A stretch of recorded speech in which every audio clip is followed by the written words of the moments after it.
ഉറക്കയുറക്കെ വീണ്ടും ഞാനും പറഞ്ഞിട്ടുണ്ട് എന്ന് നിങ്ങൾ കരുതി തിരിച്ചു പോവുക. നമ്മളിനി തിരിച്ചു പോകാനുള്ളത് വഴിവേളകളിൽ നിന്ന് ഭക്ഷണം കഴിച്ചോ, വീടുകളിൽ നിന്ന് ഭക്ഷണം കഴിക്കണമെന്ന് ആഗ്രഹിച്ചോ ഉറങ്ങാൻ വേണ്ടിയാണ്. ഭക്ഷണമെന്തെന്നറിയാത്ത വർഷങ്ങൾ നീണ്ട കാത്തിരിപ്പിന് ശേഷവും ഒരിറ്റ് ദാഹജലവും ലഭിക്കുകയില്ല. ജീവിതമെന്തെന്നറിയാത്ത, ഉറക്കമെന്തെന്നു പരിചയമില്ലാത്ത ഒരു ജനതയെക്കുറിച്ച് ഓർത്താണ് നമ്മൾ നമ്മളുടെ ഭവനങ്ങളിലേക്ക് തിരിച്ചു പോകുന്നത്. ഇസ്രായേല്യരുടെ സയണിസത്തിൻ്റെ എല്ലാവിധ സംസ്കാരങ്ങളെയും അക്ഷരങ്ങളെയും കോപ്പിയെഴുതി പഠിച്ചുകൊണ്ടിരിക്കുകയും നാം ജീവിക്കുന്ന നാട്ടിലേക്ക് അതിൻ്റെ ഭാവപ്പകർച്ചകൾ ഓരോന്നോരോന്നായി കൊണ്ടുവരാൻ പരിശ്രമിക്കുകയും ചെയ്യുന്ന മോഡിഫൈഡ് ഇന്ത്യയിലാണ് നമ്മൾ ഓരോരുത്തരും താമസിക്കുന്നത്. അതുകൊണ്ട് തന്നെ ഈ സമയത്ത് നമുക്ക് പറയാൻ ശബ്ദമുണ്ട്, നമുക്ക് കേൾക്കാൻ ചെവികളുണ്ട്, നമുക്ക് പാടാൻ പാട്ടുണ്ട്, രചിക്കാൻ കഥകളുണ്ട്, വരയ്ക്കാൻ കാൻവാസുകളുണ്ട്. പക്ഷേ ജീവിതത്തിൻ്റെ ശബ്ദം പറയാനോ, പാട്ടുകൾ പാടാനോ, കഥ പറയാനോ, ക്യാൻവാസിലേക്കൊന്ന് കണ്ണു നോക്കാനോ കഴിയാത്ത എത്രയെത്ര ലക്ഷോപലക്ഷം ജനങ്ങളെക്കുറിച്ച് ഓർത്താണ് ഞാനും നിങ്ങളും തിരിച്ചു പോകുന്നത്. നമ്മുടെ വാക്കും നാക്കും അരിഞ്ഞു വീഴ്ത്തിയിട്ടില്ല, എന്നാൽ അവരുടെ വാക്കും നാക്കും നോട്ടവും അരിഞ്ഞു വീഴ്ത്തിയിട്ടുണ്ട്. അവരുടെ ചിറകുകൾ കുറ്റിയൊപ്പിച്ച് പറിച്ചു മുറിച്ച് കളഞ്ഞിട്ടുണ്ട്. അവസാനത്തെ ആകാശത്തിനപ്പുറത്തൊരാകാശമുണ്ടെങ്കിൽ അവിടെയും അവർ പാറരുത്, പാറിക്കളിക്കരുത് എന്ന് വിചാരിച്ചുകൊണ്ടാണ് അവരത് ചെയ്തത്. അവർ വളർന്നു വരുന്നുണ്ട് എങ്കിൽ ആ വളർച്ചയ്ക്ക് ശക്തി പകരുന്ന ഭക്ഷണം അവർ എല്ലാ അർത്ഥത്തിലും നിഷേധിച്ചിട്ടുണ്ട്. തലപൊക്കുന്നവരുടെ തല വെട്ടിമാറ്റുകയും തലയോട്ടി പൊളിക്കുകയും ചെയ്യുന്ന ഒരു നാടിനെക്കുറിച്ച് ഓർത്തിട്ടാണ് നമ്മൾ തിരിച്ചു പോകുന്നത്. രക്ഷകനിലേക്ക് കൈകളുയർത്തുന്ന ഓരോ കൈകളെയും അരിഞ്ഞു വീഴ്ത്തുന്ന പട്ടാളക്കാർക്ക് മുമ്പിൽ അൽഹംദുലില്ലാ എന്നു പറഞ്ഞ് രക്തസാക്ഷിത്വത്തിൻ്റെ പതാകവാഹകരായിട്ടാണ് അവർ തിരിച്ചു പോകാൻ ആഗ്രഹിക്കുന്നത്. ആൺകുട്ടികളെ തെരഞ്ഞു കൊല്ലുന്നത് ഒരു വേള വംശവെറിയുടെയും വംശത്തിൻ്റെയും ഉന്മൂലനമാണ് എങ്കിൽ ആശയങ്ങളെയും ആദർശങ്ങളെയും അഭിപ്രായങ്ങളെയും നിങ്ങൾക്ക് തിരഞ്ഞുപിടിച്ച് കൊല്ലാൻ കഴിയില്ലെന്ന് പറയാതെ പറയുകയാണ് പലസ്തീനികൾ എന്ന് നമുക്ക് തിരിച്ചറിയാൻ കഴിയും. സ്ത്രീകളുടെ ചിത്രവധം നടത്തിയും ശരീര ഭാഗങ്ങളിലേക്ക് ലോകം കണ്ടിട്ടില്ലാത്ത വിധം നൃശംസിക്കുകയും ചെയ്യുന്ന സമയത്ത് പോലും മാതൃത്വത്തിൻ്റെ കണ്ണുനീർ നിങ്ങൾക്ക് വറ്റിപ്പോയിട്ടുണ്ട് എങ്കിൽ ഇനി ആ കണ്ണുനീരിന് പകരം ചോദിക്കാൻ നിങ്ങൾക്ക് മാത്രമേ കഴിയൂ എന്ന് പറഞ്ഞാണ് ഓരോ സ്ത്രീകളും തിരിച്ചു പോകുന്നത്. പലസ്തീനികളുടെ കണ്ണുനീരിനോട് പോലും തീർത്താൽ തീരാത്ത കുടിപ്പകയുള്ള ഒരു നാടിനെക്കുറിച്ചാണ് നമ്മൾ ഇതുവരെ സ്മരിച്ചത്. ഒറ്റ വാക്കു മാത്രമാണ് അവരെക്കുറിച്ച് പറയാനുള്ളത്. തിരിച്ചു പോകുന്ന സമയത്ത് ആ വാക്കുകൾ നമ്മുടെ ഹൃദയത്തിൽ തട്ടിക്കളിക്കണം. ആ വാക്കുകൾ ഇങ്ങനെയാണ്: മരിക്കാനുള്ള മനക്കരുത്തിൽ ജീവിതം പോലും തോറ്റുപോയ ഒരു നാട്. മരിക്കാനുള്ള മനക്കരുത്തിൽ ജീവിതം പോലും തോറ്റുപോയ ഒരു നാടിൻ്റെ പ്രതിനിധീകരണമാണ് പലസ്തീൻ എന്ന് പറയുന്നത്. ചരിത്രത്തിൽ മുസ്ലിം നരനായാട്ടുകൾ നിർവഹിച്ചിട്ടുള്ള ചരിത്ര പശ്ചാത്തലത്തിൽ അവരുടെ ഓരോ വളർച്ചയുടെയും ഘട്ടങ്ങളെക്കുറിച്ച് സ്മരിക്കവേ ചരിത്രം രേഖപ്പെടുത്തിയത് ഇങ്ങനെയാണ്: മുസ്ലിങ്ങൾ ജീവിക്കണം എന്നാഗ്രഹിക്കുന്നുണ്ട് എങ്കിൽ നിങ്ങൾക്കവരെ നിഷ്പ്രയാസം നശിപ്പിക്കാൻ കഴിയും. മുസ്ലിങ്ങൾ ജീവിക്കണമെന്നാഗ്രഹിക്കുന്നുണ്ടെങ്കിൽ നിങ്ങൾക്കവരെ നിഷ്പ്രയാസം നശിപ്പിക്കാൻ കഴിയും.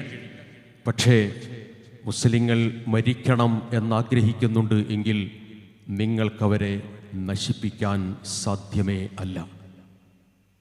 മരണമെന്ന് പറയുന്നത് നാശമാണെങ്കിലും, മരണമെന്ന് പറയുന്നത് ഉന്മൂലനമാണ് എങ്കിലും, മരണമെന്ന് പറയുന്നത് വേരറുക്കലാണെങ്കിലും മരിക്കാൻ ആഗ്രഹിക്കുന്ന, മരണത്തോട് വെറുപ്പില്ലാത്ത, മരണത്തിൻ്റെ ഏതു സ്വപ്നങ്ങളെയും ജീവിതത്തിൻ്റെ രക്തസാക്ഷിത്വത്തിൻ്റെ തൂവർണ്ണ പതാക കൊണ്ട് താലോലിക്കുന്ന ഒരു ജനസമൂഹത്തിൻ്റെ മുമ്പിൽ നിങ്ങൾക്കവരെ ഏതു ഭൗതികമായ ജീവിത സന്നാഹങ്ങൾ കാട്ടിക്കൊടുത്താലും തകർക്കാൻ കഴിയില്ല എന്ന ആശയമാണ് ഇവിടെ പലസ്തീൻ നമ്മളോട് പറയുന്നത്. നാം ഒരിക്കലും ദുഃഖിക്കേണ്ടതില്ല, നാം നിരാശപ്പെടേണ്ടതില്ല. നമ്മുടെ ജീവിതത്തിൽ ഒരു വേള നാം കാണുകയും കേൾക്കുകയും ചെയ്യുന്ന ശബ്ദങ്ങളോ ചിത്രങ്ങളോ നമ്മുടെ മനസ്സിൻ്റെ അടിത്തട്ടിൽ നിന്ന് വ്രണമായി വരുന്നുണ്ട് എങ്കിൽ ആ വ്രണം മനുഷ്യത്വത്തിൻ്റെയും മാന്യതയുടെയും ശബ്ദങ്ങൾ മാത്രമാണ്. പക്ഷേ രണ്ടു കാര്യങ്ങൾ നാം കൃത്യമായി തിരിച്ചറിഞ്ഞേ പറ്റൂ. ഒന്ന്, പലസ്തീനികളായ ഏതെങ്കിലും ഒരു ജനസമൂഹത്തിന് ജീവിതത്തെ പമ്പരം കറക്കുന്നത് പോലെ കരക്ക് എറിഞ്ഞിട്ടും ജീവിതത്തിൻ്റെ എല്ലാവിധ ദശാസന്ധികളിലും ചുട്ടുപഴിപ്പിക്കുന്ന അപശബ്ദങ്ങളെയും പ്രതിസന്ധികളെയും തരണം ചെയ്യേണ്ടി വന്നിട്ടും അവരുടെ ജീവിതത്തെ നശിപ്പിക്കാൻ കഴിയാത്ത വിധത്തിലുള്ള കാച്ചിരുമ്പ് പോലും തോറ്റുപോകുന്ന വിശ്വാസത്തിൻ്റെ ശക്തി കൊണ്ട് അവരത് ജയിച്ചടക്കുക തന്നെ ചെയ്യും. ആ കരുത്താണ് യഥാർത്ഥത്തിൽ നമുക്ക് പാഠമാകേണ്ടത്. അവരൊരിക്കലും പരാതി പറയുന്നില്ല, പരിക്കിനെ കുറിച്ച് പരിഭവിക്കുന്നില്ല, പ്രതിരോധമില്ലായ്മയെക്കുറിച്ച് ശബ്ദിക്കുന്നേയില്ല. അവരുടെ പ്രതീക്ഷ അല്ലാഹു അക്ബറാണ്, അവരുടെ പ്രതീക്ഷ സുബ്ഹാനല്ലാഹയാണ്, അവരുടെ പ്രതീക്ഷ തവക്കൽതു അലല്ലാഹയാണ്, അവരുടെ പ്രതീക്ഷ ഹസ്ബിയല്ലാഹയാണ്. അതുകൊണ്ട് തന്നെയാണ് അവർക്ക് മുന്നോട്ട് പോകാൻ സാധിക്കുന്നത്. ആ അക്ഷരങ്ങളും ആശയങ്ങളും എൻ്റെയും നിങ്ങളുടെയും ജീവിതത്തിലും എൻ്റെയും നിങ്ങളുടെയും ഓരോ കൈവഴികളിലും ഇപ്പോഴും ഭാവനാവിലാസമില്ലാതെ വിശ്രമിച്ച് കിടക്കുന്നുണ്ട് എന്ന് മനസ്സിലാക്കുമ്പോഴാണ് നാം എവിടേക്കാണ് യാത്ര പോകേണ്ടത് എന്നതിനെ കുറിച്ച് ആലോചിക്കേണ്ടത്.